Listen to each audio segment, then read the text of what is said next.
ಉಡುಪಿಯ ಬಿ.ಆರ್. ಶೆಟ್ಟಿ ಆಸ್ಪತ್ರೆಯಲ್ಲಿ ಸಿಬ್ಬಂದಿಗಳ ಮುಷ್ಕರ ಮುಂದುವರೆದಿದೆ. ಈ ಹಿಂದೆ ವೇತನವನ್ನು ನೀಡುವಂತೆ ಆಗ್ರಹಿಸಿ ಸಿಬ್ಬಂದಿಗಳು ಮಾಡಿದ ಪ್ರತಿಭಟನೆ ವೇಳೆ ಸಾಕಷ್ಟು ಮಾತಿನ ಚಕಮಕಿಗಳು ನಡೆದಿತ್ತು. ಅದೇ ರೀತಿಯಾಗಿ ಒಂದಷ್ಟು ಆಶ್ವಾಸನೆಗಳು ಕೂಡ ವಿನಿಮಯ ಆಗಿತ್ತು.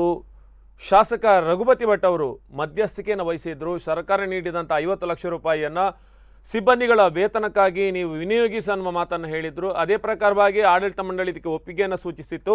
ಆದರೆ ಮತ್ತೆ ಅದಕ್ಕೋಸ್ಕರ ಇನ್ನೊಂದು ಪ್ರತಿಭಟನೆಯನ್ನು ಹಮ್ಮಿಕೊಂಡಿದ್ದಾರೆ ಸಿಬ್ಬಂದಿಗಳು. ಕಾರಣ ಏನಂದರೆ, ಯಾರೆಲ್ಲ ಪ್ರತಿಭಟನೆ ಮಾಡಿದ್ದಾರೆ ಅದರಲ್ಲಿ ಯಾರು ಮುಂಚೂಣಿಯಲ್ಲಿದ್ದರು ಅಂತಹ 16 ಜನರನ್ನು ಕೆಲಸದಿಂದ ವಜಾ ಮಾಡಿದೆ ಆಡಳಿತ ಮಂಡಳಿ. ಇದನ್ನು ಧಿಕ್ಕರಿಸಿ ಸಿಬ್ಬಂದಿಗಳು ಪ್ರತಿಭಟನೆ ಮಾಡಿದ್ದಾರೆ. ಅದೇ ರೀತಿಯಾಗಿ ಯಾರೆಲ್ಲ ವಜಾಗೊಂಡಿದ್ದಾರೆ ಅವರಿಗೆ ಇತರ ಸಿಬ್ಬಂದಿಗಳು ಒಂದಷ್ಟು ಬೆಂಬಲವನ್ನು ಸೂಚಿಸಿದಂತಹ ಕಾರಣ ನಿರಂತರವಾಗಿ ಪ್ರತಿಭಟನೆ ನಡೀತಾ ಇದೆ. ಆಡಳಿತ ಮಂಡಳಿ ಏನು ಹೇಳುತ್ತೆ, ಇವತ್ತು 3 ಗಂಟೆ ಒಳಗೆ ಎಲ್ಲ ಸರಿ ಮಾಡ್ತೀವಿ ಅನ್ನೋ ಮಹತ್ವವನ್ನು ಹೇಳಿದ್ದಾರೆ. ಅದಕ್ಕೋಸ್ಕರ ಸಿಬ್ಬಂದಿಗಳು ಕಾಯ್ತಾ ಇದ್ದಾರೆ.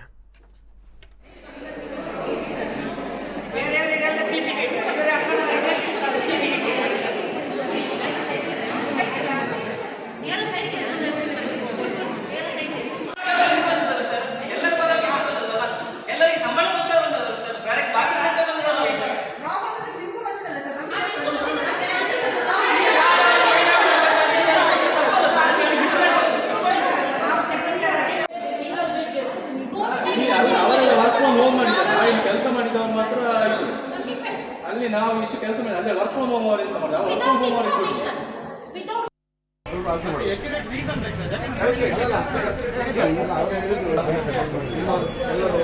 ಎಲ್ಲರಿಗೂ ಸೇರಿ ಒಬ್ಬರೇ ಅವರು ಮಾತಾಡಬೇಕು.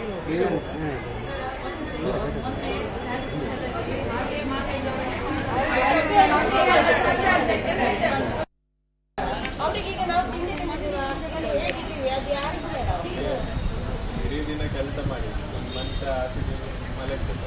ಪಾಪ ಇಲ್ಲಿ ಎಲ್ಲಿ ತಂಗಿದ್ರೆ ನಮಗೆ ಬೇಜಾರ.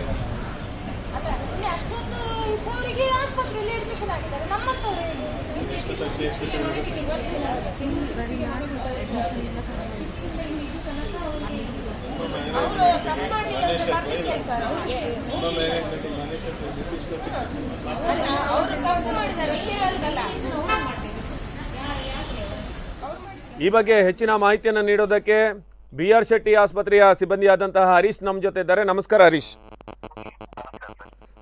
ಈಗ ಏನಾಗ್ತಿದೆ ಸದ್ಯದ ಪರಿಸ್ಥಿತಿ?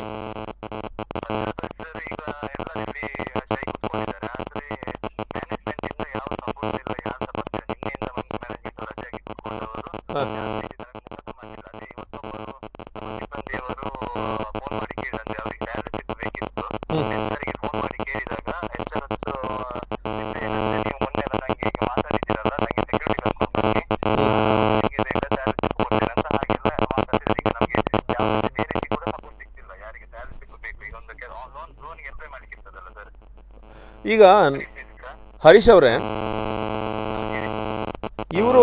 ಇದು ಕಳೆದ ಹಲವಾರು ಸಮಯಗಳಿಂದ ನಡೀತಾ ಇದೆ. ಅಂದ್ರೆ ಇದು ಪ್ರತಿಭಟನೆ ಮೊದಲಲ್ಲ ವೇತನಕ್ಕೆ ಬೇಕಾಗಿ.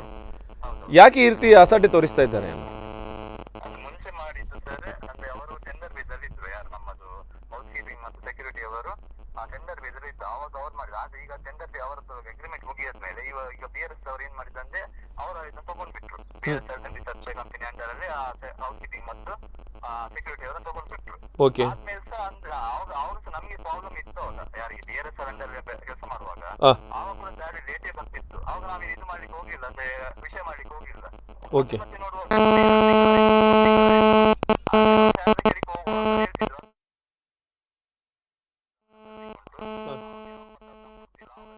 ಈಗ 50 ಲಕ್ಷ ಬಂತಲ್ಲ,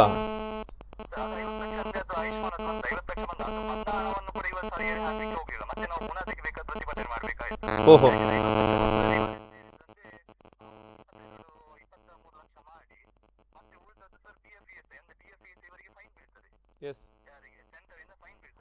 ಅದಕ್ಕೋಸ್ಕರ ಅವರು ಅದಕ್ಕೆ ಇಟ್ಕೊಂಡಿದ್ರು.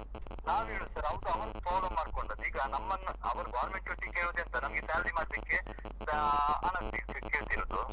ಆದ್ರೆ ಇವರು ಈಗ ಹೀಗೆ 27 ಲಕ್ಷವನ್ನು ಇವರ ಇದಕ್ಕೋಸ್ಕರ ಬಸ್ ಇಟ್ಕೊಂಡು ಹೇಗೆ ಇಟ್ಕೊಳ್ತಾರೆ ಸರ್? ಹೌದು, ನಮ್ಮೊಟ್ಟಿಗೆ ಸ್ಯಾಲರಿ ಅಂತ ಕೇಳಿ ಗವರ್ಮೆಂಟ್ ಕೇಳಿ ಉಳಿದ 27 ಲಕ್ಷವನ್ನು BFE ಅದು ಸಹ ನಮ್ಗೆ BFE ನಮ್ಮ ಅಕೌಂಟ್ ಹಾಕುದು.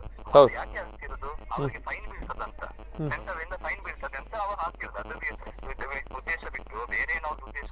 ನಮ್ಮ PF ಅಂತ ಬಾಕಿ ಇಟ್ಟದ್ದು ಕೂಡ ಇವರೇ. ಹ್ಮ್. ನಾವು ಹೇಳಿಲ್ಲ ಇದು ಬಾಕಿ ಇಟ್ಟು ಅವರೇ ಇಟ್ಟು ಮಾಡಿ ಅದಕ್ಕೆ ದೊಡ್ಡ ಅಮೌಂಟ್ ಮಾಡ್ಕೊಂಡು ಈಗ ಕಂಪ್ಲೇಂಟ್ ಆಗೋ ಹಾಗೆ ಮಾಡ್ಕೊಂಡಿದ್ರು. ಅದಕ್ಕೆ ನಾವು ಕೇಳಿದ್ವಿ. ಮತ್ತೆ ಅದೆಂತ ಆಯ್ತು, DC ಆಫೀಸರ್ ಮೀಟಿಂಗ್ ಆಯ್ತು. ಓಕೆ. DC ಆಫೀಸರ್ ಮೀಟಿಂಗ್ ಆದಾಗ DC ಅವರು ಹೇಳಿದ್ರು ಅದು ಅವ್ರು ಕೊಟ್ಟ ಸ್ಯಾಲರಿಯನ್ನು ಮಾಡಿ ಅಂತ. ಈಗ ಇಷ್ಟು ಜನರ ಬದುಕು ನಡು ನೀರಿನಲ್ಲಿದೆ. ಶಾಸಕರು ಬಂದಿದ್ದಾರೆ, ಒಂದಷ್ಟು ಸೂಚನೆಗಳನ್ನು ನೀಡಿದ್ದಾರೆ, ಜಿಲ್ಲಾಧಿಕಾರಿಯವರು ಸೂಚನೆ ನೀಡಿದ್ದಾರೆ. ಅದಕ್ಕೆ ಕಿಮ್ಮತ್ತೇ ಇಲ್ವಾ ಹಾಗಾದ್ರೆ? ಅದೇ ಸರ್, ಅವ್ರು ಮೀಟಿಂಗ್ ಅಲ್ಲಿ ಇದು ಮಾಡುವಾಗ ಅಲ್ಲಿ ಒಪ್ಕೊಂಡ್ರು, ಆಯ್ತು ನಾವು ಕೊಡ್ತೇವೆ ಅದನ್ನಂತ. ಹೊರಗಡೆ ಬಂದು ಹೇಳಿದಾಗ ನಾವು ಕೇಳಿದಾಗ ಒಂದು ಸ್ವಲ್ಪ ಮಾತಾಡಿಕೆ ಬನ್ನಿ, ಹಾಸ್ಪಿಟಲ್ಗೆ ಮಾತಾಡಿಕೆ ಬನ್ನಿ ಅಂತ ಹೇಳುವಾಗ ಮ್ಯಾನೇಜ್ಮೆಂಟ್ ಅವರಿಗೆ ಮಾತಾಡಿಗೆ ಬರುವಾಗ ನಾನೆಂತ ಇನ್ನು ಮಾತಾಡುದು ನಮ್ಮೆಲ್ಲ ಆಯ್ತು ಅಂತ ಹೇಳಿ ಮತ್ತೆ ಸ್ಯಾಲರಿ ಯಾವಾಗ ಆಗ್ತದೆ ಅಂತ ಹೇಳಿ ಅಂತ ಹೇಳುವಾಗ ಅದು ಗೊತ್ತಿಲ್ಲ. ಅದು DS ಇಂದ ಲೆಟರ್ ಬರ್ಬೇಕು, ಅವರಿಂದ ಲೆಟರ್ ಬರ್ಬೇಕು, ಆದ್ಮೇಲೆ ಅಂತ ಮಾಡಿದ್ದೆ ಅಂತ. ಈಗ ನಿಮ್ಮ ಮುಂದಿನ ನಡೆ ಏನು? ಮುಂದಿನ ರೆಫರೆನ್ಸ್ ಅದೇ ಸರ್. ಇದು ವಿಷಯ ಆದ್ಮೇಲೆ ನಮ್ಗೆ ಮಂಗಳವಾರ ನಮ್ಗೆ ನೋಟಿಸ್ ಕೊಟ್ಟರು. 16 ಯಾರು ಮುಂದಾಳತ್ವ ವಹಿಸಿದ್ರೆ ಅವರಿಗೆ ನೋಟಿಸ್ ಕೊಟ್ಟಿದ್ದಾರೆ ಎಲ್ಲ. ಆದ್ರೆ ರೀಸನ್ ಎಂತ ಹಾಕಿದ್ದಾರೆ ಅಂದ್ರೆ ಕೋವಿಡ್ ಕ್ರೈಸಿಸ್ ಇಂದ ನಾವು ಮತ್ತಿಗಿದ್ದೇವೆ ಅಂತ. ಅದು ಸರ್ ನೋಟಿಸ್ ರೆಡಿ ಇಲ್ಲ, ಏನ್ ಇಲ್ಲ, ಅದಕ್ಕಿಂತ ಮುಂಚೆ ನಾವಿಂದ ಬರ್ಬೇಡಿ ಅಂತ ಹೇಳಿದ್ರು ಸರ್. ನಾವೇನ್ ಮಾಡ್ಬೇಕು ಸರ್, ಈಗ ಎಲ್ಲಿಗೆ ಅಂತ ಹೋಗ್ಬೇಕು ನಾವು ಕೆಲಸಕ್ಕೆ? ಈಗ ಅದು ಸಹ ಈಗ ಸ್ಯಾಲರಿ ಹಾಕುದು ಏನಂದ್ರೆ ಇವರಲ್ಲ. ಯಾಕಂದ್ರೆ ಈಗ ಗವರ್ಮೆಂಟ್ ಇಂದ ಇದೇನಾಗಿದೆ ಅಂದ್ರೆ ಶಾಸಕರು ಏನು ಭರವಸೆ ಕೊಟ್ಟಿದ್ದಾರೆ ಅಂತಾರೆ, ನೀವು ಎಲ್ಲಿ ತನಕ ಕೆಲಸ ಮಾಡ್ತೀರಾ ಅಲ್ಲಿ ತನಕ ಒಂದು ಸಂಬಳವನ್ನ ನಾನು ತೆಗೆಸಿಕೊಡ್ತೇನೆ ಅಂತ ಹೇಳಿದ್ದಾರೆ. ಓಕೆ. ಸೊ ಇವರಿಗೆ ಏನ್ ಸರ್ ಈಗ ಕೋವಿಡ್ ಕ್ರೈಸಿಸ್ ಅಂತ ಹೇಳ್ತಿದ್ದಾರೆ. ಇವಾಗ ಇವರ ಕೈಯಲ್ಲಿ ಹಾಕುದಲ್ಲ ಸ್ಯಾಲರಿ ಇನ್ನು. ಒಂದು ಸ್ವಲ್ಪ ದಿನ ಆದ್ಮೇಲೆ ಗವರ್ಮೆಂಟ್ ಡಿಸಿಷನ್ ಆಗ್ತದೆ ಏನಂತ. ಖಂಡಿತ ಖಂಡಿತ ಮಾಡಿ ಸರ್. ಖಂಡಿತ ಖಂಡಿತ. ಮಾಹಿತಿಗಾಗಿ ಧನ್ಯವಾದಗಳು ಹರೀಶ್. ಹೋರಾಟಕ್ಕೆ ಸ್ಪಂದನದ ಬೆಂಬಲ ಇರುತ್ತೆ ಯಾವತ್ತು. ಸರಿ ಸರಿ, ಓಕೆ ಸರ್, ಥ್ಯಾಂಕ್ ಯು.